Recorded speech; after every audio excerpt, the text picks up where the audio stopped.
So welcome to everyone who has been able to join us this evening. My name's Zoe. I'm Chief Executive of Healthwatch Bucks and I'm chairing the event. We're really pleased to be hosting this for PPGs on behalf of the CCG. We're acutely aware that there's lots of interest in the vaccination programme and how this is being rolled out in Bucks. And this is your opportunity to hear from people involved with the programme and to ask your questions. And for anyone who hasn't come across Healthwatch Bucks before, I hope you have. We're the independent champion for people using health and social care services. We're here to listen to you and work with the people that run your services to make them better. We're really pleased to be joined tonight by 4 panellists, and I will let them introduce themselves, starting with Richard. Thanks, Zoe. Good evening, everyone. My name's Richard Barker. I'm the Corporate Director for Community Services for Buckinghamshire Council, and I've been supporting the NHS with the rollout of the vaccination programme. Thank you. We go to you, Penny, is that okay? Yes, of course, Zoe, thank you. I'm Penny MacDonald. I'm a GP from Marlow, and I represent a PCN called ARC, which is a network of 6 practices, which covers approximately 85,000 population. Okay, brilliant, thank you. Martin? So I'm Martin Thornton. I'm a GP at Unity Health based in Princess Risborough. I'm also the clinical director of the primary care network based around Princess Risborough, Chinner and Brill. Okay, thank you. And Kim.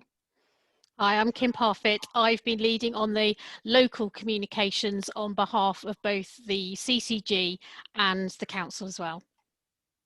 Thank you. And you'll also notice there are a couple of Healthwatch staff who are logged on as panellists, but would probably be mortified if I asked them to introduce themselves. So I'll stop there. So thank you. I can see that we have 41 attendees joining tonight, and we've already had lots of questions in prior to the event. So thank you, everybody. Before we hand over to Richard to do his presentation, just a few housekeeping points. We are recording this and we will make the recording publicly available on our website. We're running the event on in webinar mode, so we can't hear or see you, but you can ask questions via the chat bar function, and this chat doesn't appear in the recording. Please change the name you've joined with if you'd like to be anonymous, and please don't include any personal information or medical details in your questions. Thank you. And if I could hand over to you, Richard, for your presentation. That'd be great, thanks. So I'll just wait for the slides to appear on the screen. I can't see any, certainly my side yet.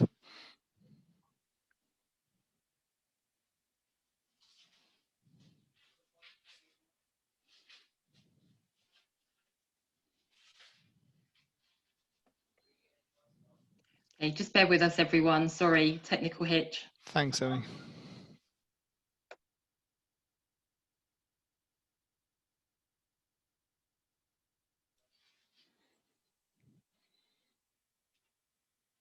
That's great. Thanks, Zoe. Thanks all. So as I said, my name's Richard Barker. I'm the Corporate Director for Communities for the Council at Buckinghamshire. And as I say, I'm clearly not a clinician, but I've been providing hopefully some helpful logistical support to launch the vaccination programme across the county. And I've got a few slides to share with you just to go through the arrangements that we've got in place within Buckinghamshire, our priority groups for vaccinations, and give you a sense hopefully of the scale in terms of the challenge and also the impact that we're having around the numbers that have been vaccinated in the county. So some of this you'll have seen will hopefully be very familiar from what you've seen in the media and perhaps discussed with friends, colleagues, family members and so on, and hopefully some of it will be new and a bit assuring or reassuring for you. So In terms of the vaccines, Pfizer and Astrazeneca will be two names I'm sure that are very familiar to people that are on the call. They're the two vaccines that are approved by the UK regulator, are in distribution in terms of the vaccination programme across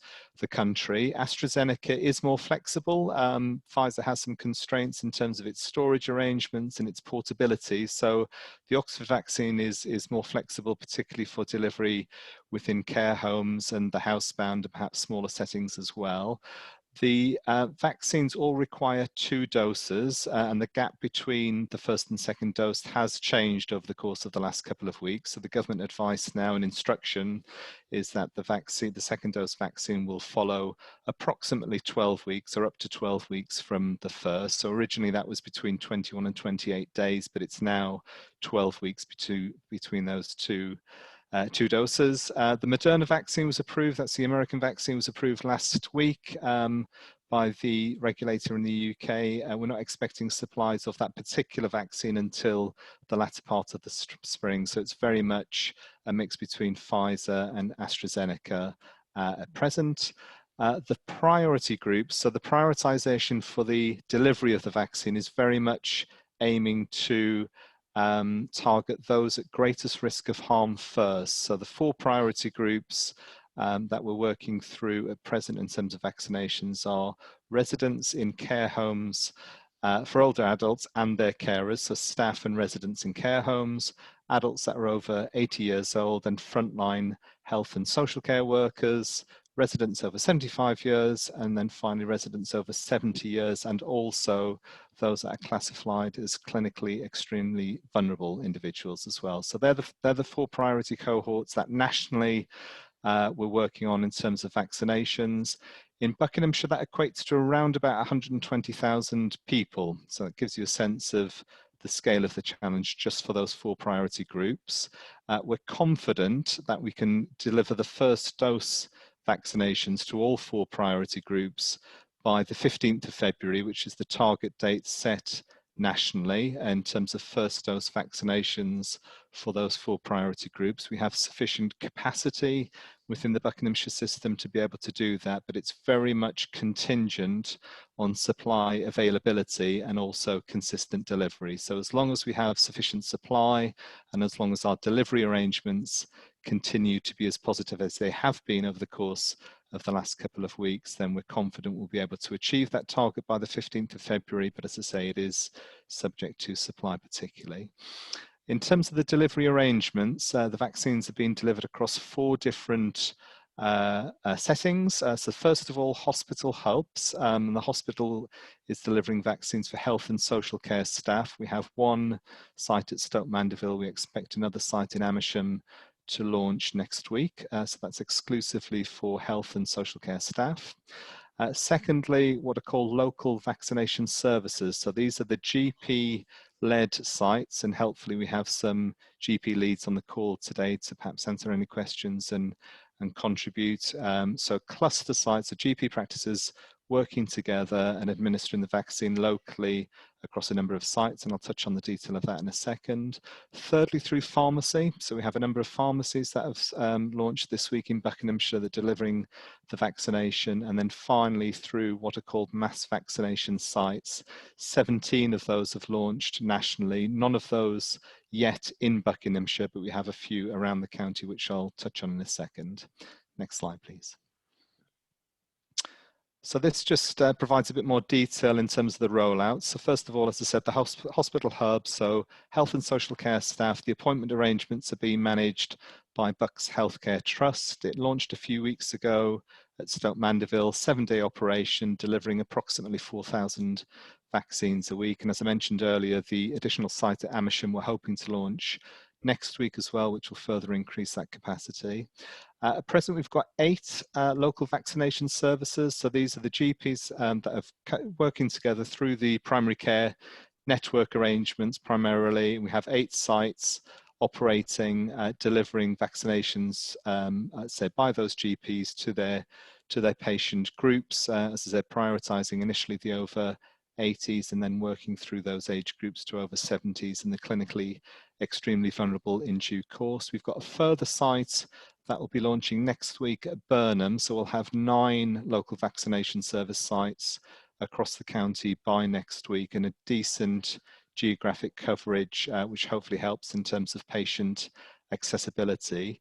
The GPs are also responsible for vaccinating in care home settings as well through what we call a roving model. So the vaccination for care homes has been delivered directly into that home for care home residents and care home staff, and also through a roving model we'll be delivering to the housebound. So those that are classified as housebound, again, will receive their vaccination in their home. The third area is community pharmacy, which I mentioned earlier. So we have 3 pharmacy sites which launched this week at Aylesbury, Marlow and Wickham. We'll have a further 2 sites launching over the course of the next couple of weeks, one in Buckingham and one in Chesham. So they're the kind of green squares that hopefully you can see on the map there. To access the community pharmacy provision, that's been administered through what's called the NHS National Booking System. So qualifying patients, those that are eligible in terms of the priority cohorts, are receiving a letter through the national booking system inviting them to make their vaccination appointment. When they log onto the system, the pharmacy sites will show as one of those options.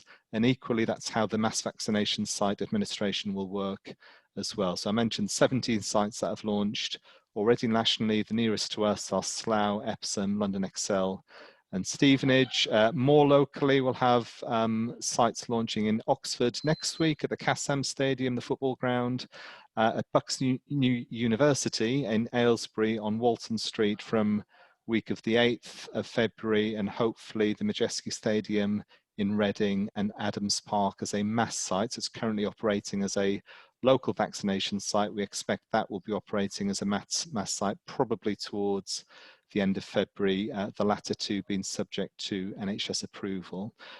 So that gives us a sort of a mixed economy model of delivering the vaccination, 17 sites in total in Buckinghamshire.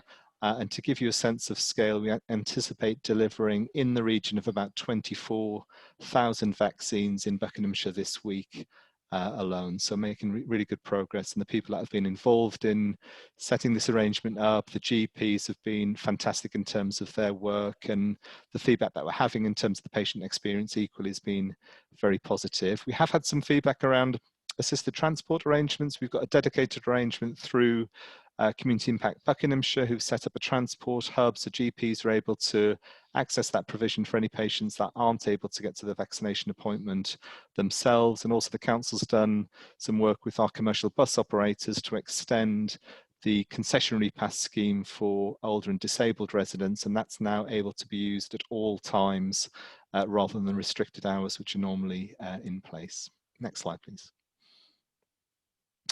Communications has been a big issue. So the NHS are very much managing the national communications for the vaccination programme. The council more recently has taken more of a local leadership role in managing communications. It's a huge area of interest, understandably, for our residents, our council members and key stakeholders, and we wanted to take a lead role in terms of the management of the comms activity. We're doing lots of stakeholder events like this one. We have a regular weekly event with our GPs. We meet with our care home managers weekly. We're meeting with town and parish councils on a regular basis just to make sure that key stakeholders are well involved with the programme and understand some of the key issues. Our public communications are being managed through various different channels, including our newsletters, social media. We've got a dedicated page on the council's website, which is the most visited page, I would add, in terms of all council activity. Vaccine is clearly the biggest area of interest for our residents. It's our most visited page at present, which has a whole host of information on it, lots of FAQ information, which I'd recommend you have a look at.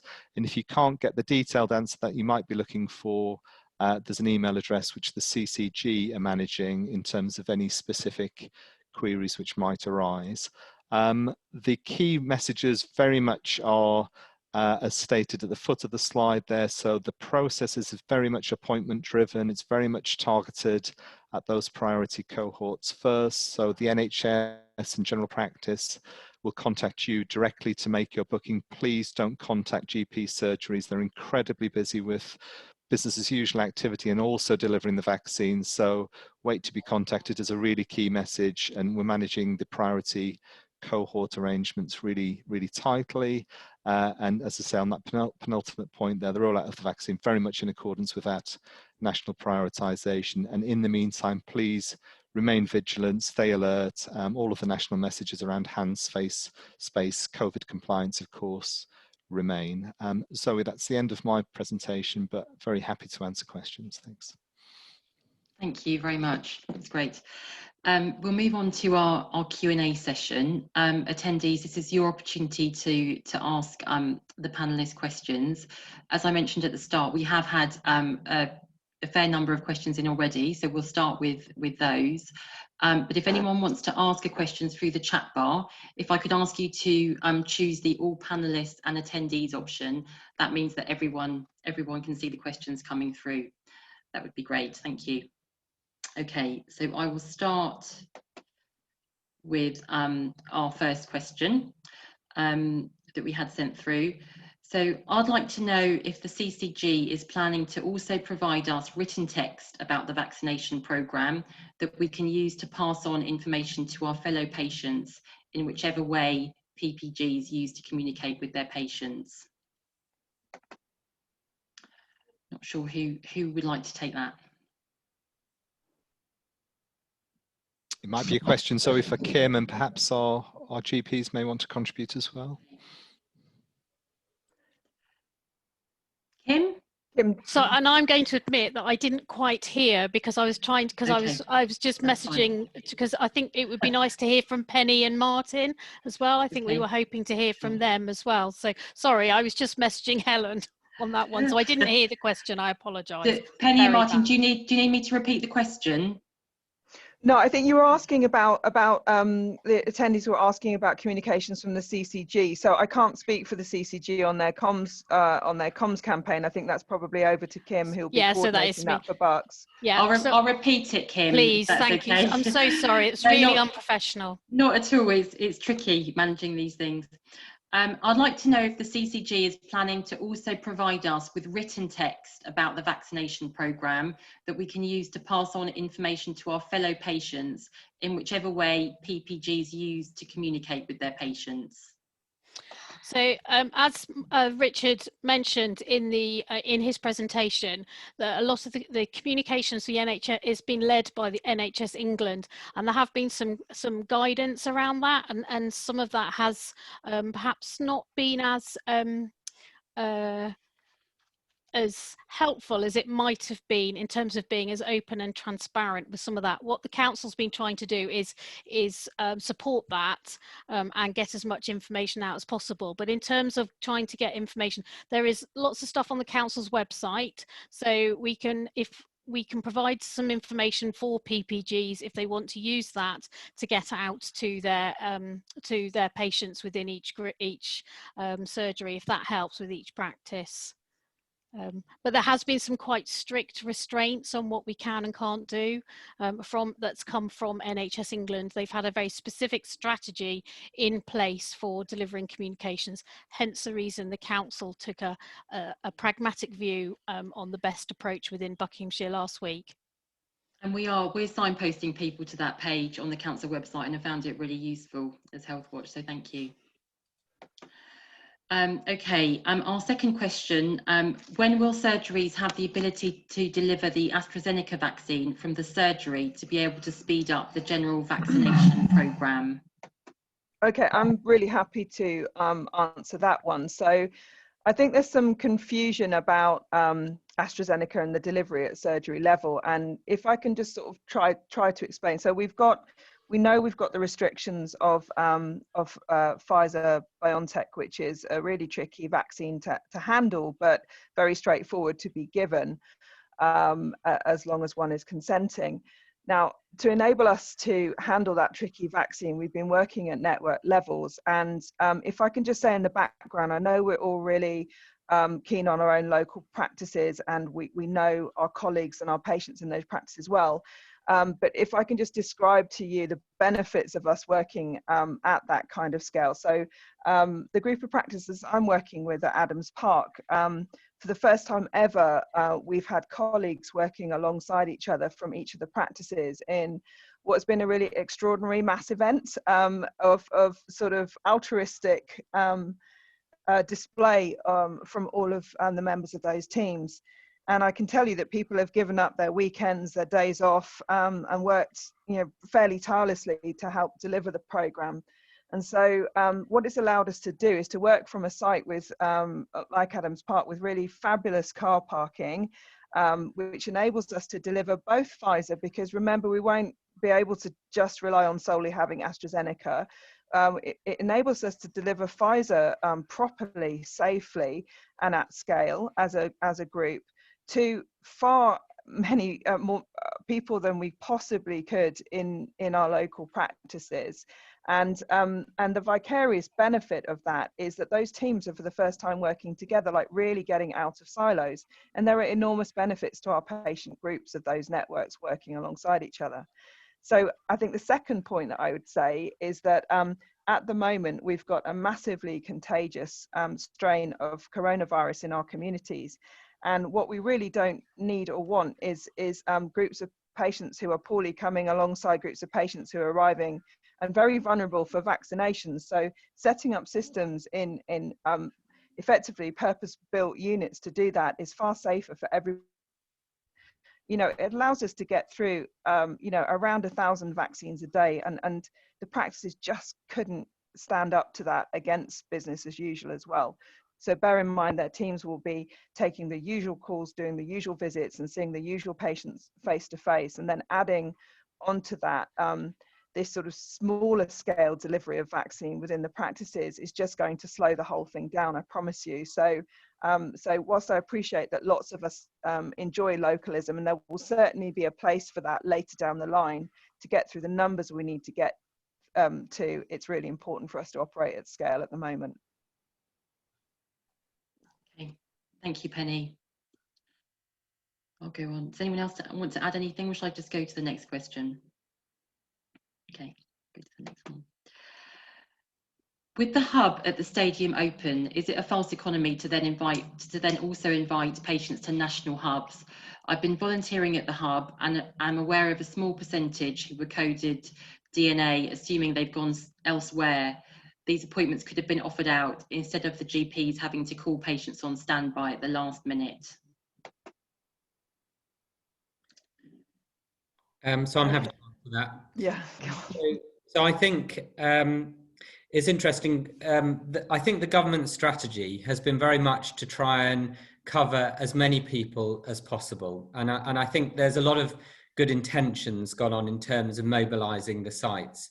What has happened though is because the intention is to try and tackle certain cohorts, so at the moment it's the care homes and the over 80s, that has what's happened is the mass vaccination sites and the pharmacy sites particularly have actually mobilized quicker than was anticipated would happen.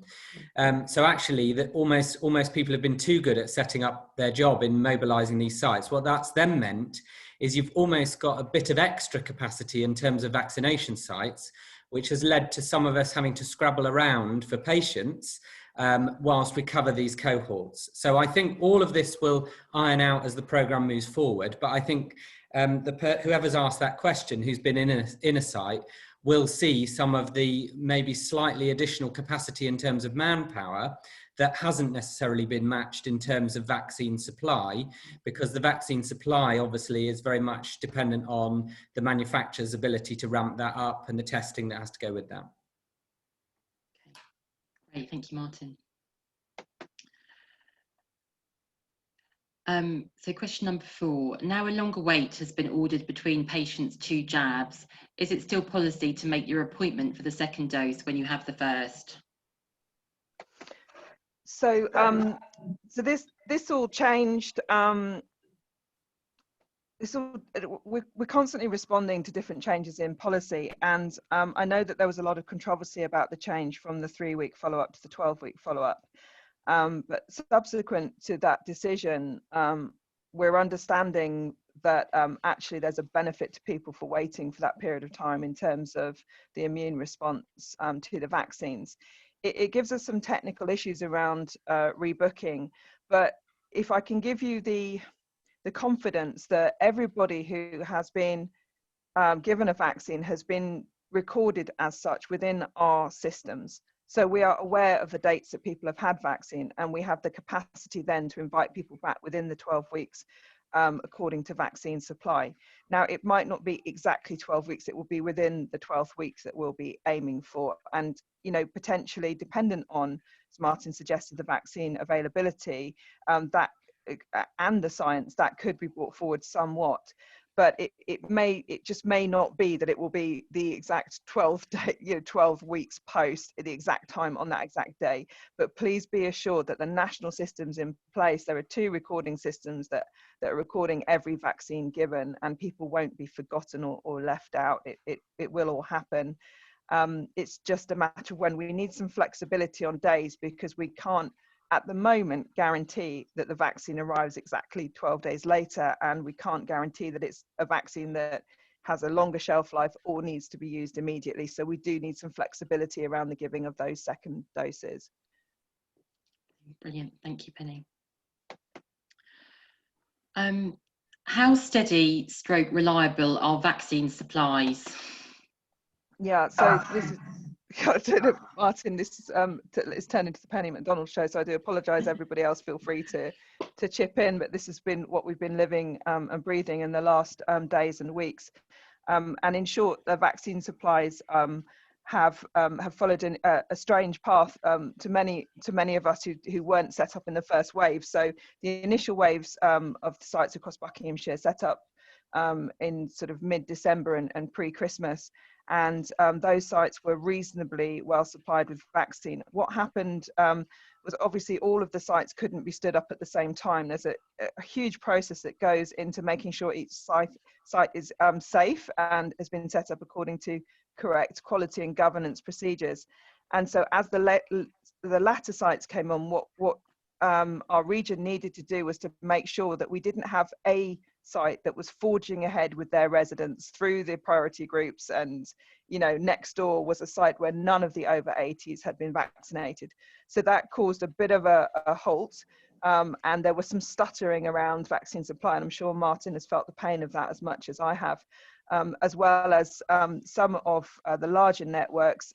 It was taking a little bit of time for us to be recognised as to the size that we were able to vaccinate, and so it's taken a bit of time to get supplies through. But I can reassure everybody that when Richard says we'll have the priority groups processed by mid-February, you know, I can tell you my own network will be vaccinating 2,500 people this weekend alone, and next week we'll be doing another 3,500.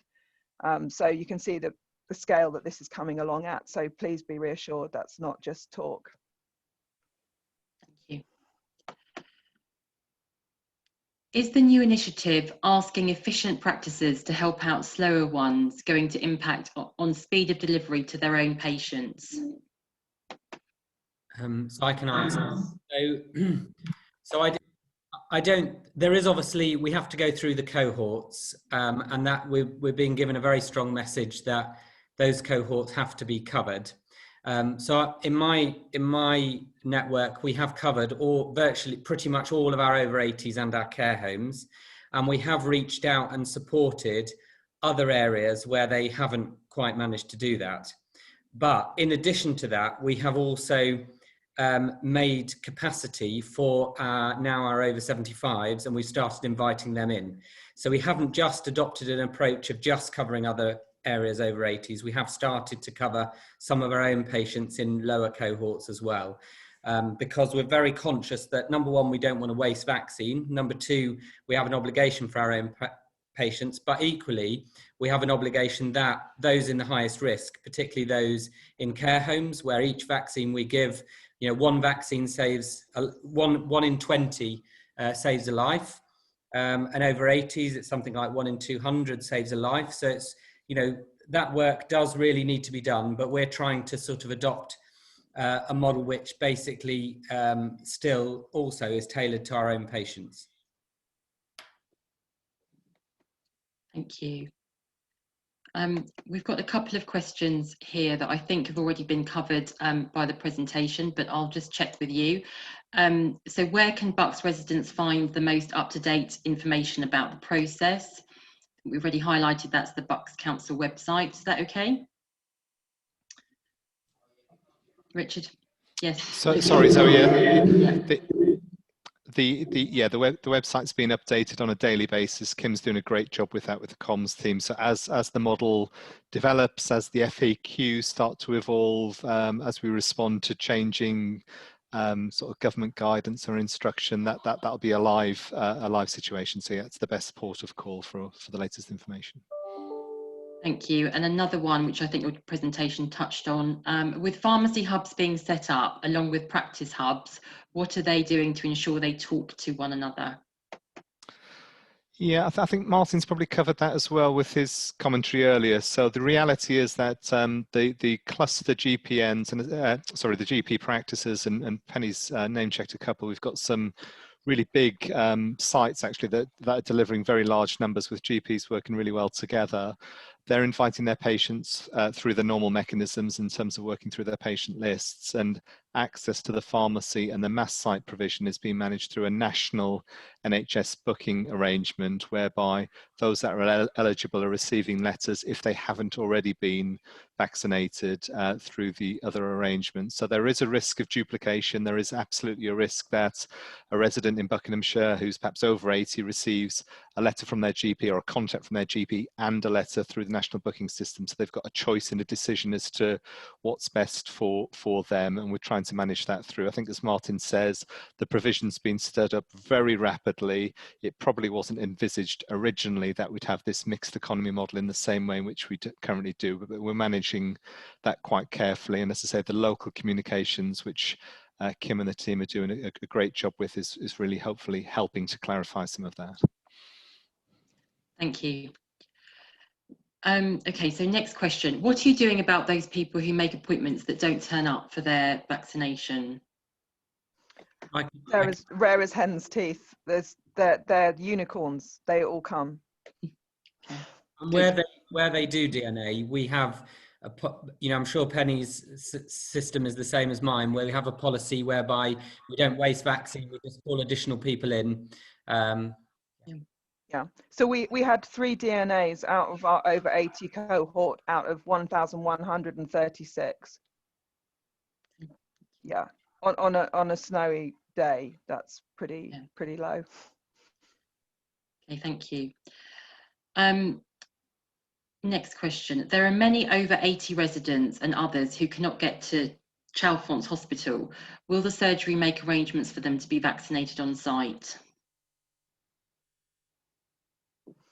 So it's difficult to speak from Nikki's point of view, but there will undoubtedly be some residents who find it difficult to access any of the other sites, and the practice is the only place. That there will be a point at which practices will be able to transport limited numbers of vaccine potentially to sites within the network, but those have to be used immediately, and that takes an awful lot of planning. So the complexities of these vaccines are so far beyond anything that we've used before. Each vial of Astrazeneca contains 10 or 11 doses, so you have to make sure you've got at least 10 or 11 people ready and waiting to be used within 6 hours, or else you'll waste vaccine. So you can see why it makes sense to do that at scale. And most people are able to access, but of course our mind is always on those who can't, which is why we will move heaven and earth to get vaccine to those who are unable to access elsewhere, whilst also asking those who can access to hopefully turn up to whichever site they choose. Okay. Thanks, Penny. The only thing I would add to that, Zoe, is that, as mentioned in the presentation, Burnham Health Centre will be going live as a vaccination site from next week. We've sort of recognised there has been a little bit of a geographic deficiency in the south of the county, so hopefully that helps to remedy that issue. And also we've got the supported transport arrangements in place for anyone that isn't able to get to the sites themselves in the meantime. Yeah. And we now have a question about housebound residents. 2 people I help and who will need a vaccination at home. I have checked that the surgery is aware of their circumstances, but there was no information available. How is that being organised, and when will they have information about it? So I'm sure Martin would agree that this is one of the most challenging cohorts for us to be able to get to. So for the reasons I described before, to take the vaccine around to our housebound group and from just my own practice in the over 80s, that's in excess of 300 people. To plan, even in the most efficient way, a route around 11 people, which is what you would need to use a vial, would take about 3.5 hours. So you can see that the scale of that is going to take a lot of planning. So practices are planning for that at the moment, but it's not something that is going to be rolled out as quickly as the other methods of vaccination. So it's very much on our minds, because the housebound group are one of our priority cohorts. Indeed, I think most of us have vaccinated all of our care home residents and staff, and the housebound residents are our next absolutely key priority, but it will take longer, honestly, to get around that group. I don't know if Martin's got anything he wants to add. No, I think that's spot on, Penny. I think it's a big challenge. Okay, thank you both. We've had a couple of questions in about Princess Risborough and the car park. So the council car park in Princess Risborough is a choke point. There is a queue of patients standing in the cold, attempting to use an unfriendly parking machine. The patients are anxious enough without trying to use the machine, and it's a potential COVID danger spot. Could the CCG engage with Bucks Council about parking at vaccination sites? Thanks. So yeah, I mean, they already are. We've done an awful lot of work to try and make sure that the patient experience is as positive as it possibly can be, and that includes free parking where that's possible. Certainly, decent sized facilities, large car parking facilities, promoting social distancing, etc., etc. So we're thinking about that really carefully. The issue at that particular site has been flagged with us, and we're just working it through with the local site team. As I say, the principle for us is that we're providing free parking, which I think I mentioned earlier, for people that are volunteering staff for the vaccination centres, but not necessarily those that are coming for a vaccination themselves, because it's really difficult to distinguish between people coming for a vaccination or people coming to the high street to, for other purposes, of course. There is some logistical challenge with that, but we are aware of that particular issue and working closely with the community centre and the lead GPs there. Okay, thank you, Richard. Next question. We engaged with the AA and they agreed to provide free signage for our centre. When I contacted Transport for Bucks, they seemed to think that the CCG discouraged signing GP-led centres. From TV and press reports, it seems that NHS-led centres have plenty of signage. What measures are the CCG doing to help GP-led sites with signage? Shall I come in there? So originally, on the NHS England strategy, it was to keep the sort of naming and signposting sites quite low key, because there was concerns about security, concerns about people turning up. That has, with the offer of free signage from the AA, that has also sort of opened up the opportunity to create signage at locations. And that literally has happened in the last 24 hours. And I noticed Dennis has commented in the chat as well. So Risborough are getting some AA signage. That's all been approved. Between myself, well, I mean, Dennis takes the credit for it, absolutely, for initiating this. But yes, and I have mentioned to all the project managers for each site now that if signage is needed for their site, then that can be sorted out now. Okay, thank you, Kim. Can you comment on the apparent news that effectiveness is significantly compromised without the second dose? Everyone needs a second dose of vaccine. Yeah, it's Mm. you just need 2 doses. It's not a 1 dose hit. It absolutely, second dose is required. Okay, thank you. What is the overall capacity of the facilities and what level are you at now, and will you move to 24/7 working? So, Go ahead, Martin. so I can talk for my own site. My own site, we're probably getting close to 900 vaccines a day.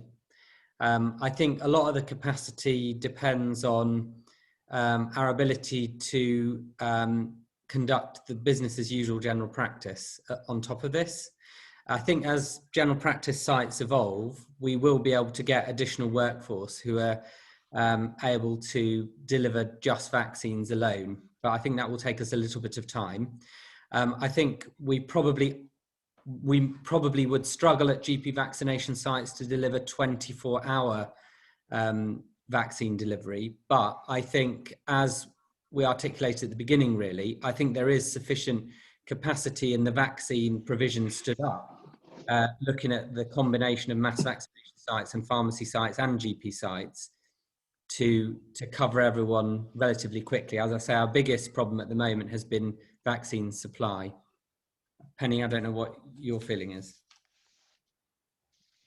Yeah, I would completely agree, Martin. Our capacity is limited by supply at the moment. So we've certainly got more capacity, and I think what we've done to begin with is put practice staff who we know and trust in to work alongside us as we work up the model from a safety perspective. So you might not. Our sites might look a little different to other sites because you'll probably find we've got one of our paramedics there observing people, and we've got GPs vaccinating and all around, and we've got very senior nursing staff all around. Now, we've had lots of fantastic people volunteer, and I think with time, as we test the model and feel more confident, we'll feel more confident in freeing up some of those teams and using more of the volunteers. But for the time being, I think we've applied a safety first approach and gone in with the best people we possibly can, and people that we know and trust can do the job.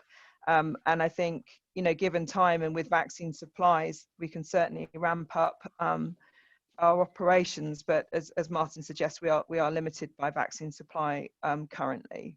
That won't always be the case. Fingers crossed. Thank you, Penny.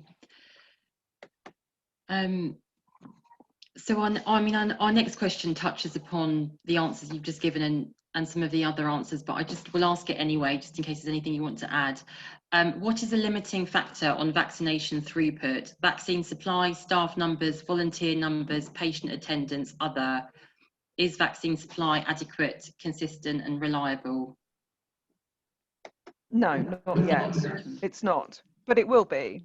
So it's not, and I think many of us just got off an NHSE webinar where they explained some of the unique complications around trying to get this vaccine out at scale. I mean, this is a really huge undertaking, and I know that centrally the government are pretty much throwing everything at this, which is why we have got, we're having so many sites stood up across Bucks, which at the moment don't necessarily all have enough vaccine supply. But the sites are there, and with time, as the vaccine supplies come online, all of those sites will be able then to work to capacity, and we may find we don't need them all. We may find that there is some rationalization of that, and to support the level of vaccination that we need to do. But I think you can tell by the numbers, as Richard supported, that we have the capacity and the ability and are on track to deliver an enormous amount of vaccines across Buckinghamshire by mid-Feb. No, I think the other thing I would add to that is, so I think Penny's absolutely right, that both of these vaccines we have are both handled completely differently to any vaccine we've had before. The Pfizer vaccine particularly is very complex, how it has to be made up. We've all had to learn that process. So we've effectively been going through a sort of quality improvement process in terms of how you actually deliver the vaccine. The pharmacy sites in the main, I think, are only being given Astrazeneca vaccine. The GP sites have been given Pfizer vaccine, particularly because it's so tricky to dilute and to handle. And that whole process takes a little bit of time. When we first started, we were delivering longer appointments to what we are now. We're getting through people a lot quicker because we've refined all our processes. Everything gets much more efficient. We now know what we're dealing with. We're now getting up to close to 1,000 patients a day. So I think even if we'd had loads of supply at the beginning, it would still have taken us a bit of time to actually learn the process. And as Penny alludes to, what we're trying to do is deliver something, because these are effectively new medicines, deliver them in a safe way. And I think that's what our sites have concentrated on, is having regular staff delivering safely, learning as we go. And now we're in a position to ramp up the speed. And we've now caught up, and we're now waiting for the vaccines to come through. But I think, as Penny says, it is coming now. So I don't think it should be too much longer before we're really rolling. Okay, brilliant, thank you. Do you need additional help from PPG members? If so, what and where?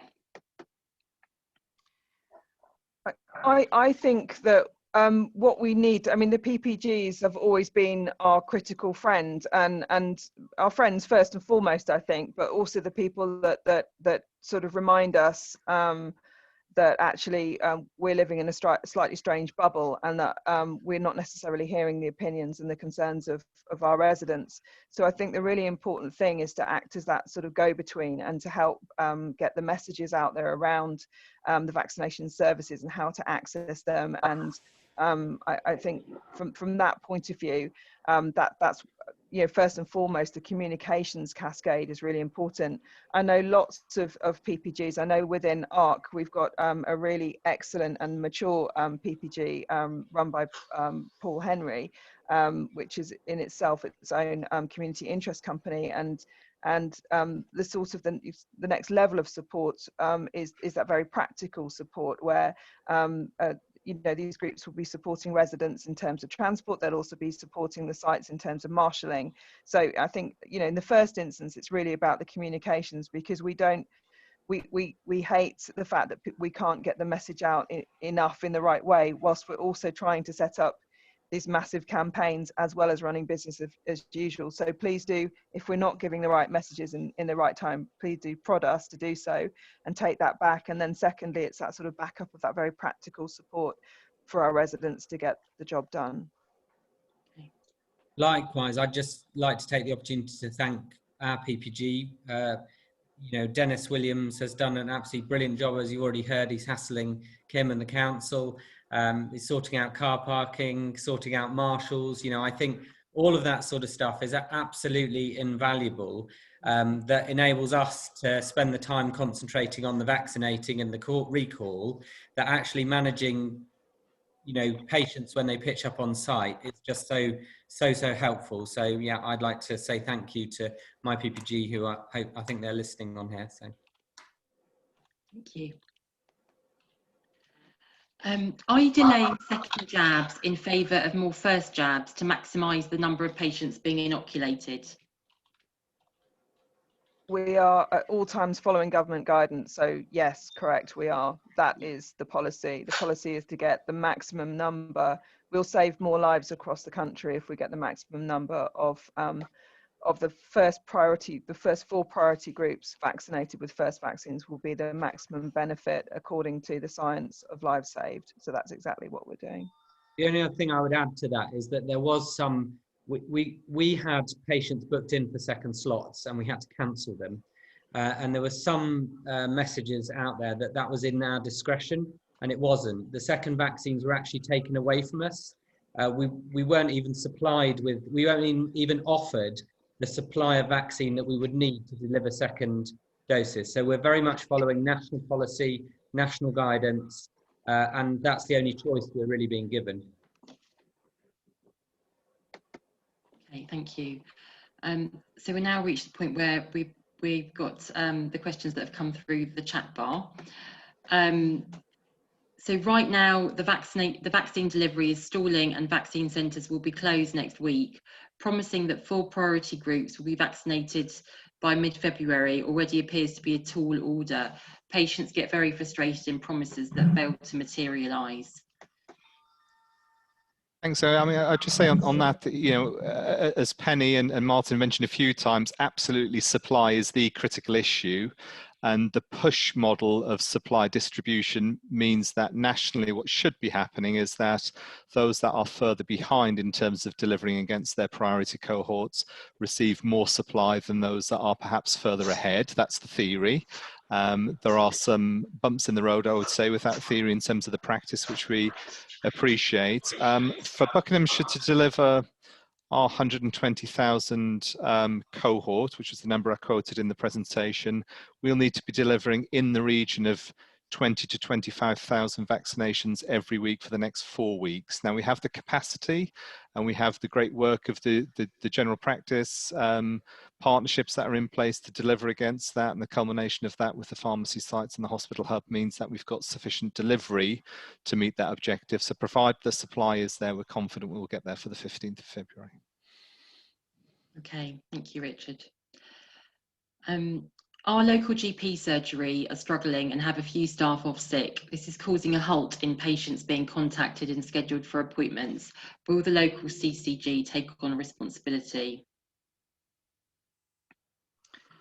So I can tell you that they have offered practices frequently. There's been an offer. So we've been in the awful situation of when deliveries were very unstable, of being told that we were having deliveries and then booking clinics and then finding out that deliveries weren't coming and having to cancel. And I know that that's been common nationally, and our CCG locally have certainly offered support to practices if they find themselves in a difficult position of not being able to book or cancel patients. So that offer is definitely out there.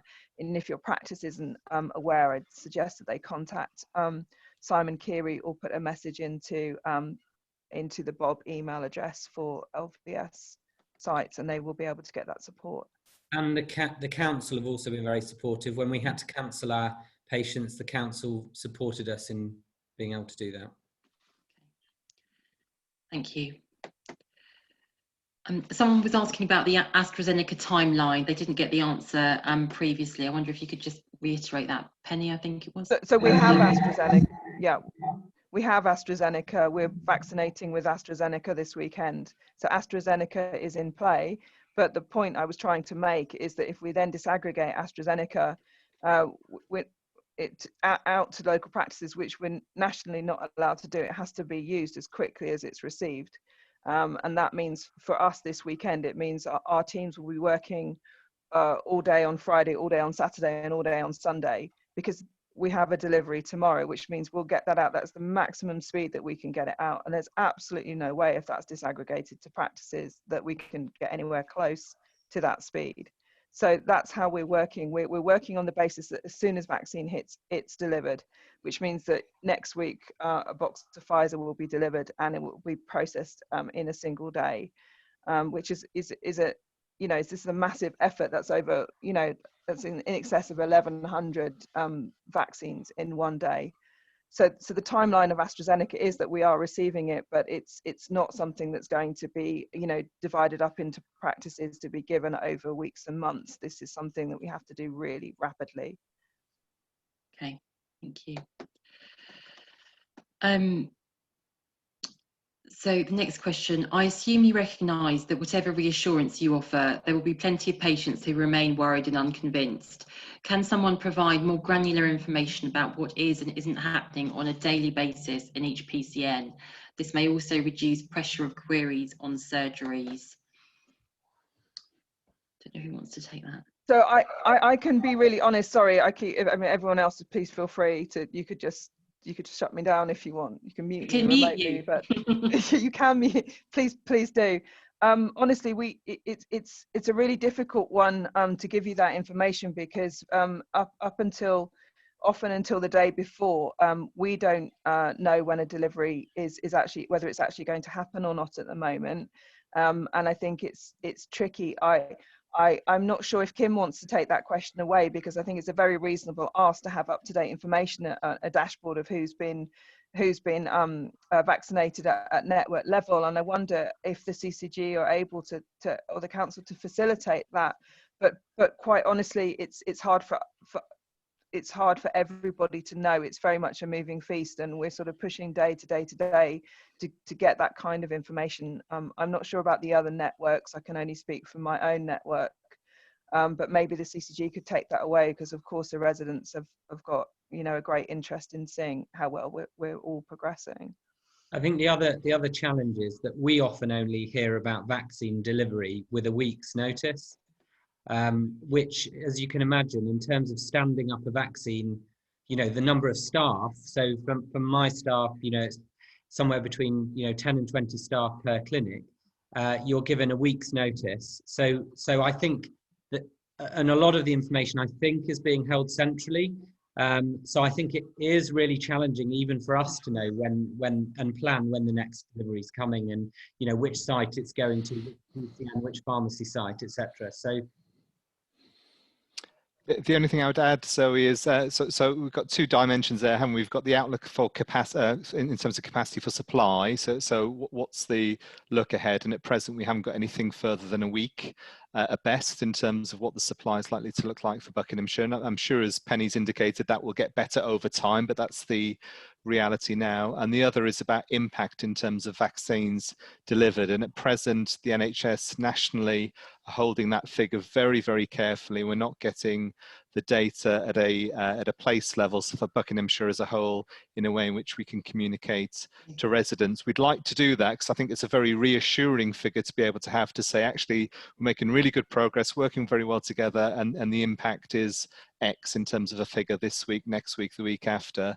At this present moment in time, we're not able to do that, and that's something that we are lobbying NHS nationally, hopefully to be able to do from next week. Thank you. And the person that posed that question has just come back and said, but it gives more reassurance to be told about uncertainties than to hear nothing. So, someone asked, how do we access the transport arrangements just referred to? I think Kim gave the information in the chat bar, but we'll add it to the Healthwatch Bucks website too. Next question. There is also a gap in the very north, in the very north of the county, north of Winslow currently. If anyone wants to pick that up. So the Buckingham site, Buckingham Community Centre launched this week. So I think that's helped to address that. Again, we had some geographic deficiencies right in the very south and right in the very north, and we feel pretty confident we've covered those. As Penny says, we won't cover every square mile of the county, but we feel we've done pretty well in terms of the 17 sites that we'll have across the county area shortly. And just to reference, there is a pharmacy site going live in Buckingham as well as the PCN site as well. Thank you. We're running out of time, so if we take one more question, and just to reassure attendees that any questions that we haven't had answered, we will follow up with panelists and post them on our website.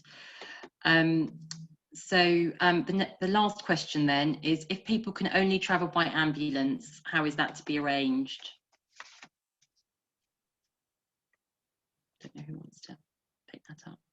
I think it would depend on their individual circumstances. So they may fall within the housebound category that Penny referenced earlier. I suspect that's probably the case, but that would need to be looked at. So the intention is that those that are classified as housebound will receive their vaccine in their home. But as Penny says, there are a number of complications and logistical issues that we just need to work through to bottom that out. If that isn't the case, as I say, there is assisted transport arrangements in place, and that'll be part of the appointment process. I know GPs and people involved in the administration are having those kind of conversations around, you know, very specific individual circumstances and their particular needs. Yeah. Okay. Great, thank you. So that's the end of the questions that I think we can get through in the time. Before we move on, would any of the panelists like to say anything before we finish? Final comments? I'd just like to say a couple of things. One, I'd like to say a huge thank you to everyone involved. So from general practice to volunteers to sort of logistical support that people like the council, Bucks Fire and Rescue have provided. It feels like a very, very collaborative effort across the county in terms of getting us to this point, and to be able to say confidently that we'll be delivering around 24,000 vaccines this week alone in Buckinghamshire, I think is a real achievement and real testimony to all of those people that have been involved. Secondly, I think we recognise that there are anxieties, frustrations, uncertainties that do play out in the context of, you know, the overall COVID situation, which is really difficult, and we've tried to be as clear and concise and upfront with all of the information that we're able to provide to hopefully help with some of those anxieties and provide as much reassurance and information as we can do. So I've seen in the chat things like the newsletter from the leader, which is very well read in terms of a point of contact, the website, FAQs that we've got. Will continue to make sure that that level of communication is as high as it possibly can be to deal with some of those uncertainties. And I'm sure as the programme continues to evolve, those issues will start to smooth, and as I say, things will be flowing. But overall, it's a story of positivity in terms of the progress that we've made, and I say a huge thanks to everyone that's involved in the delivery of it. It's really, really appreciated from our side. Thank you. That's great. So just, I've noticed there's a question about when this recording will go on our website. We'll do it as soon as possible. It does take us a while because we have to put closed captions so that it's accessible, and that takes some time, but we'll do that as soon as humanly possible. So it'll be in the next few days. Before we go, we'd really like to hear your feedback about the event. You'll see 3 quick questions popping up in a minute for you to answer. It's really important to us so that we know whether we're running the right kind of event, whether you found the event useful. If you haven't downloaded the Zoom app, you won't be able to see these, but do let us know any feedback via email at info@healthwatchbucks.co.uk. So hopefully you will see those questions now. We're also shortly going to be launching an online survey for people's feedback about the vaccination process, and we'll be including the link to our survey in our monthly newsletter and on our website. If anyone doesn't have access to the internet, they can complete it over the phone by giving us a call. But please do encourage your members to complete it. Hopefully we'll get some really useful feedback that we can pass on to the CCG. So before we go, a really big thank you to all our panelists for giving up their time tonight, and to all the attendees as well. Thank you very much. I've personally found it really useful. So thank you. If you'd like to leave feedback on any Bucks Health and Social Care service, you can go to our website at www.healthwatchbucks.co.uk. It's the last plug from me. You can sign up for our newsletter there too. But thank you to everybody. Good night. Thanks, Zoe. Thanks.